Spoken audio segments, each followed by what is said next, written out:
Kannur taluk NSS union Ramayana മാസാചരണം, Ramayana പാരായണം, രാമായണ പ്രശ്നോത്തരി എന്നിവയോടുകൂടി നടന്നു.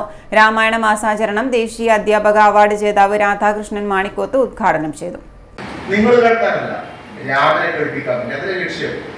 സീതാദേവി ഗർഭിണിയായ സീതയെ ഉപേക്ഷിക്കുകയാണ് രാമൻ. രണ്ടു മക്കൾ ആശ്രമത്തിലാണ് വളരുന്നത്. വളർത്തച്ഛൻ വാൽമീകിയാണ്. രാമായണം കഥ എഴുതിയിട്ട് മക്കളെ ഇത് പോയിട്ട് പാടി വരുമെന്നാ പറയുന്നത്. കുട്ടികൾ പാടാൻ പോകുന്നില്ലേ? എവിടെ കൂടെ ലോകം കൂടെ പാടാനല്ല പറയുന്നത്. നിങ്ങൾ ശ്രീരാമചന്ദ്രന്റെ കൊട്ടാരത്തിൽ പോയിട്ട് രാമചന്ദ്രന്റെ മുമ്പിൽ വെച്ച് പാടണമെന്നാ പറയുന്നത്. ചിന്തിക്കണം നമ്മൾ. Kannur taluk NSS union vice president UK Balachandran അധ്യക്ഷത വഹിച്ചു.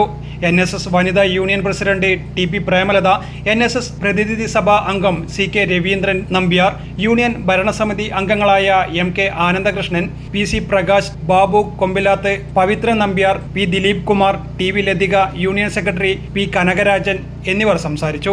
രാമായണം പ്രശ്നോത്തരിയിൽ ചൈതന്യ K മുണ്ടയാട് 1ാം സ്ഥാനവും, അഭിജ്ഞ A നമ്പ്യാർ രാമന്തളി 2ാം സ്ഥാനവും, കൃഷ്ണേന്ദു PK മാവിലായി 3ാം സ്ഥാനവും നേടി. കുട്ടികളുടെ രാമായണ പാരായണ മത്സരത്തിൽ ഗായത്രി ചൊവ്വ 1ാം സ്ഥാനവും, ഗൗരി ശങ്കർ മാവിലായി 2ാം സ്ഥാനവും നേടി. മുതിർന്നവരുടെ രാമായണ പാരായണ മത്സരത്തിൽ റീന ചൊവ്വ NSS കരയോഗം 1ാം സ്ഥാനവും, ജയന്തി അഴീക്കോട് വെസ്റ്റ് കരയോഗം 2ാം സ്ഥാനവും, KPR നമ്പ്യാർ ചൊവ്വ NSS കരയോഗം 3ാം സ്ഥാനവും നേടി.